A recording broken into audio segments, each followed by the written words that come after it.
सभी स्टूडेंट को मेरी तरफ से प्यार भरा और दिल से नमस्कार। साथ में जुड़ेंगे, लाइक करेंगे, शेयर करेंगे, क्योंकि आप सभी तैयारी कर रहे हो किसकी? आरपीएफ।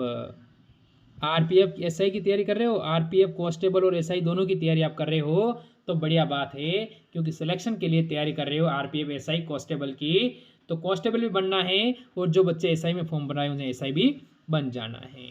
तो पहला क्वेश्चन अगर हम डिस्कस करेंगे, उससे पहले अगर आप नए जुड़े हो तो इसको क्लास को लाइक और शेयर करोगे और अंत में कमेंट करना कि कितने क्वेश्चन आप सही करते हो।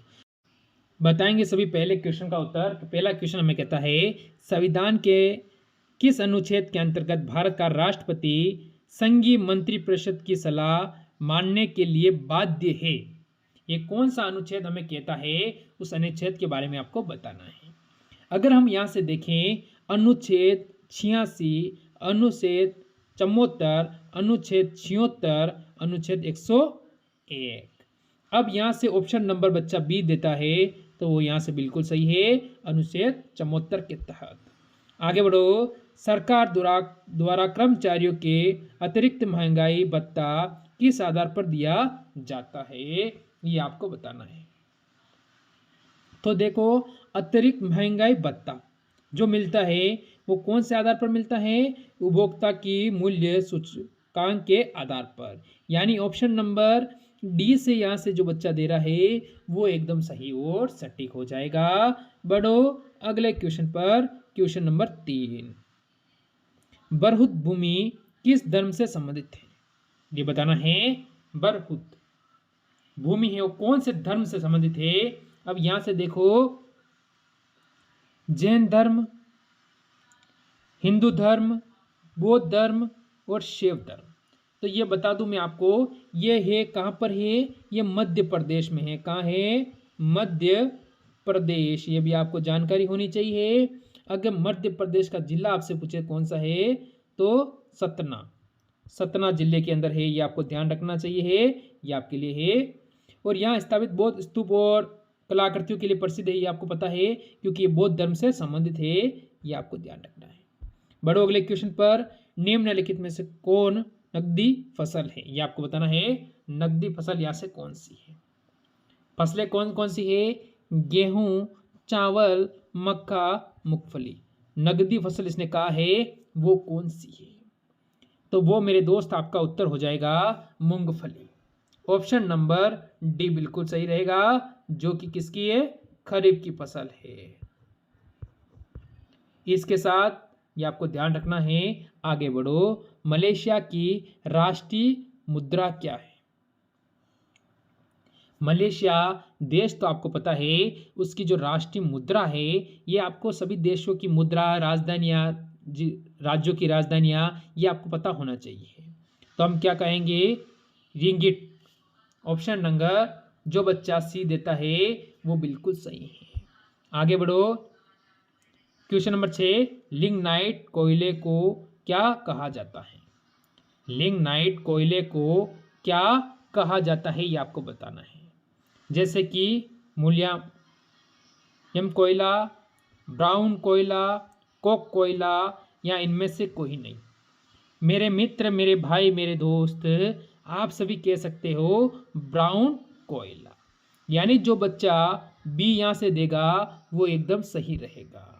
आगे बढ़ो 7 नंबर की ओर। पोलियो के वायरस शरीर के किस अंग को प्रभावित करते हैं? पोलियो आपको पता है जो हमारे शरीर में होता है, वो पोलियो के जो वायरस होते हैं वो शरीर के किस अंग को प्रभावित करते हैं, ये आपको बताना है। हम क्या कहेंगे? श्वसन तंत्र को करते हैं, पाचन तंत्र को करते हैं, यकृत को करते हैं, या तंत्रिका तंत्र को करते हैं, ये आपको बताना है। बताओ मेरे दोस्त, यहाँ से आपका उत्तर क्या रहेगा? तो आप कहोगे तंत्रिका तंत्र। ऑप्शन नंबर डी बिल्कुल सही है। बढ़ो अगले क्वेश्चन की ओर। आपके सामने क्वेश्चन नंबर 8, बूट लेगिंग किसे कहते हैं? ये बताओ, बूट लेगिंग किसे कहते हैं? आपका उत्तर क्या रहेगा?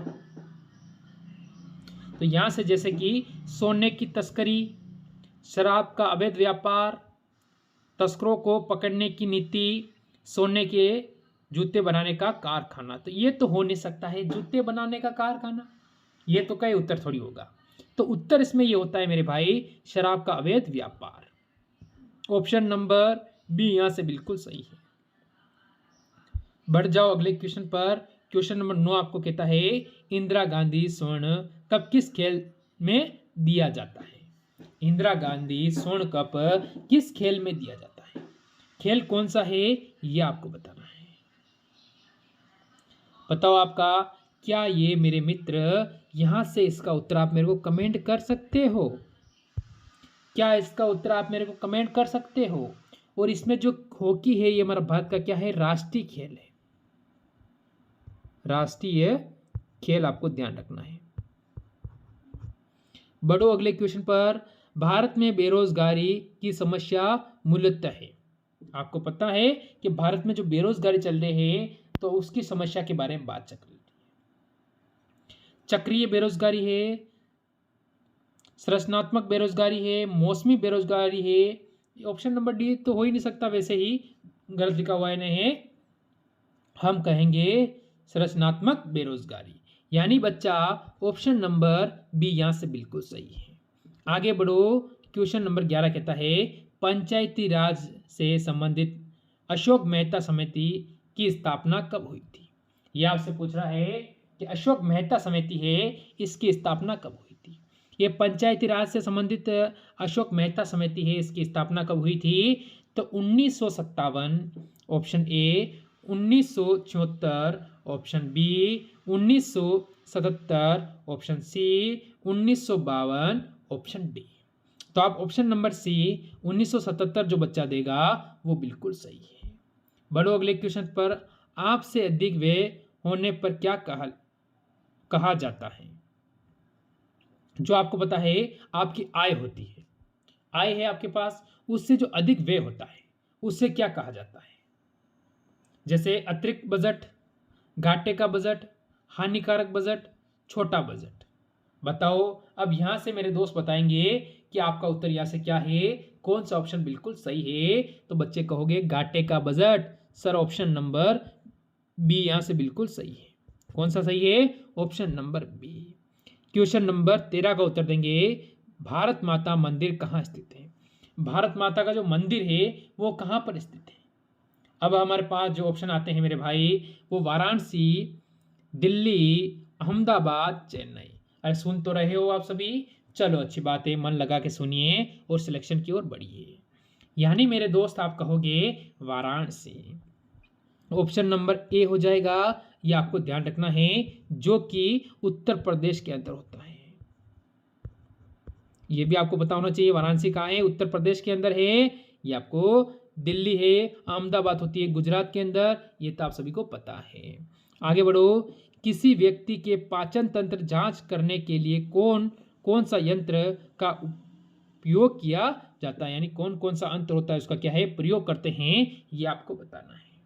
तो कौन कौन से यंत्र का प्रयोग करोगे आदमी के पाचन तंत्र की जानकारी के लिए? तो यहां से कहोगे क्या रेडियोग्राफी, सीटी स्कैन, माइक्रोस्कोप या एंडोस्कोप? बताओ यहां से उत्तर क्या रहेगा? Option A, option B, option C, option D. तो आप कहोगे endoscope. Sir ji option number D बिल्कुल सही है। आगे बढ़ो अगले क्वेश्चन पर। सबसे लंबे समय तक उपवास करने से मानव शरीर में कौन सा अंग सबसे ज्यादा प्रभावित होता है? नहीं कहते हैं लंबे समय तक आपके उपवास चलते हैं उससे आपका शरीर का कौन सा अंग प्रभावित हो जाता है? क्या आपका लीवर होता है, आंत होती है, किडनी होती है, फेफड़ा होता है? बताओ मेरे दोस्त आप सभी का उत्तर यहाँ से क्या रहेगा? क्या कोई बता सकता है? बिल्कुल आप बता पाओगे सर जी, किडनियां प्रभावित होती हैं, ऑप्शन नंबर सी। बढ़ो अगले क्वेश्चन की ओर। अगला क्वेश्चन आपके सामने, निम्न में से कौन सा एंजाइम दूध के पाचन में मदद करता है? दूध जो पीते हो आपके, वो आपके शरीर में पचाने में मदद करता है।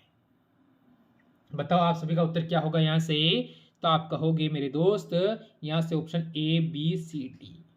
बता देंगे सारे उत्तर? बिल्कुल आप सभी कहोगे रेनिन।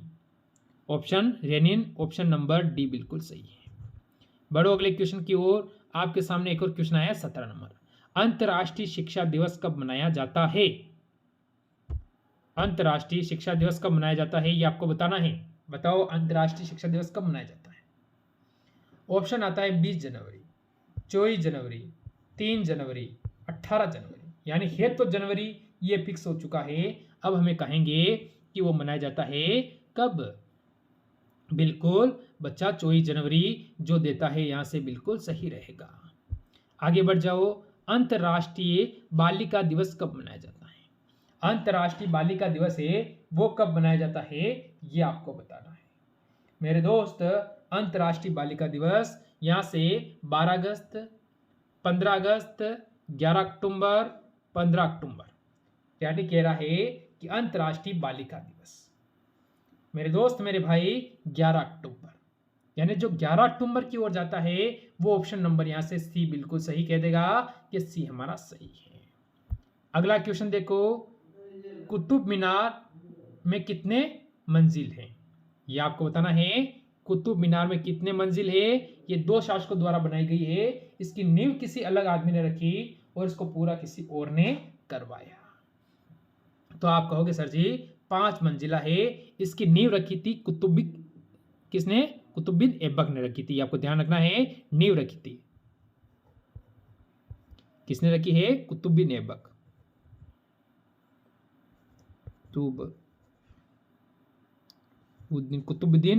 कुतुबुद्दीन ऐबक इसने नींव रखी थी। ऐबक बोलो आपसे, कुतुबुद्दीन ऐबक ने इसकी नींव रखी थी और इसको पूरा करवाया था इल्तुतमिश ने। इल्तुतमिश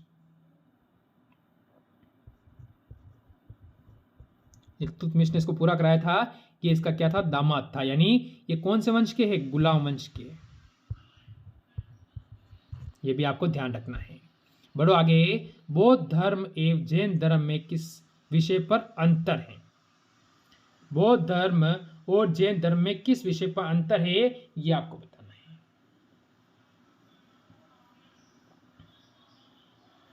तो आप सभी कहोगे यहां से आत्मा, कर्म, मोक्ष या पूर्ण जन्म किसमें है, ये आपको बताना है। तो आप सभी कह दोगे सर आत्मा है उस पर अंतर है, बाकी इसमें है। बौद्ध और जैन धर्म में आपको पता है कर्म, मोक्ष, पूर्ण जन्म विषय पर समानता देखने को मिलती है। आगे बढ़ो अगले क्वेश्चन पर। महावीर स्वामी ने अपना पहला उपदेश कहाँ दिया था। महावीर स्वामी ने अपना पहला उपदेश दिया था वो कहाँ पर दिया था। यहां से पाटलिपुत्र, सारनाथ, वैशाली, राजगृह कहां पर दिया था मेरे दोस्त, मेरे मित्र आप सभी बताओगे कि आपका उत्तर क्या है। कि महावीर स्वामी ने अपना पहला उपदेश कहां पर दिया था, राजगृह। यानी राजगृह का मतलब होता है मेरे भाई ऑप्शन नंबर डी बिल्कुल सही रहेगा। आगे बढ़ो। 20 सूत्रीय आर्थिक कार्यक्रम किस वर्ष प्रारंभ किया गया है। बताओ यहां से उत्तर क्या रहेगा। सभी दोस्त अपना उत्तर बताएंगे, जैसे कि 1970, 1972, 1975, 1980। तो यहां से 20 सूत्रीय आर्थिक कार्यक्रम प्रारंभ किया गया था 1975 के अंदर। ऑप्शन नंबर सी बिल्कुल यहां से सही रहेगा।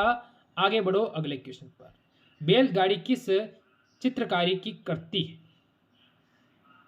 बैलगाड़ी कौन सा चित्रकारी है उसकी करती है। तो आपका उत्तर क्या रहेगा। यहां से बसावन, दसवंत, उस्ताद महसूर, अब्दुल हसन।